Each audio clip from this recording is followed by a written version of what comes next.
Rex, how about most dramatic moment? Obviously, Rory had a bunch. What was yours?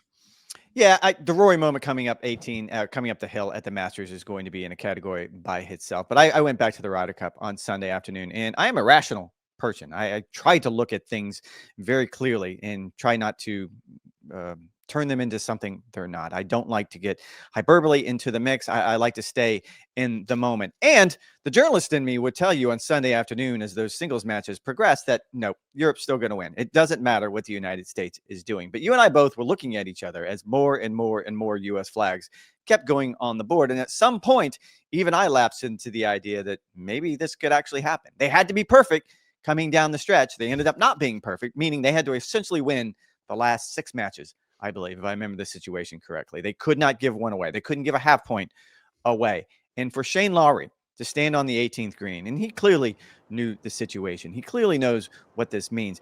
You dream about things as a professional golfer. Shane Lowry winning the Open Championship at Portrush is clearly going to be at the top of his list when it comes to professional moments. Either clinching that Ryder Cup in that moment with everything that was going on and knowing that it seemed like it was over, but if I don't do this, it might not be over. That to me was the moment of the year.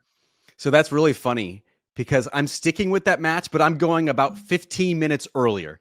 And I went back and I watched the YouTube video to make sure I had all the details right. So it was 13.5 to 10.5 Europe over the US. There were 4 matches left on the golf course. Russell Henley was 1 up as he faced a putt on 17. Ben Griffin was 1 up on 16. Then 2 others were a coin flip and tied with 4 to go. So like the pucker factor was obviously very, very real. We were on the verge, Rex, of witnessing quite possibly the most unlikely comeback in sports history. This would even blow out the Falcons 28-3 over the Patriots at that point. So Russell Henley is standing on 17 green. He has a chance to put another point on the board for the Americans.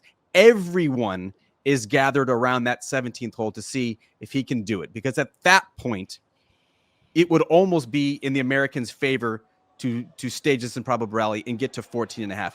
And what does Russell Henley do in that moment? With a 10-footer to win the match, he leaves it short.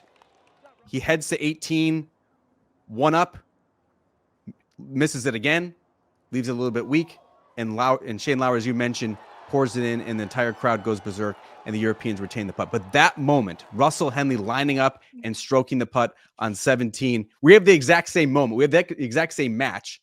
Mine just happened 15 minutes early. It's a little bit funny.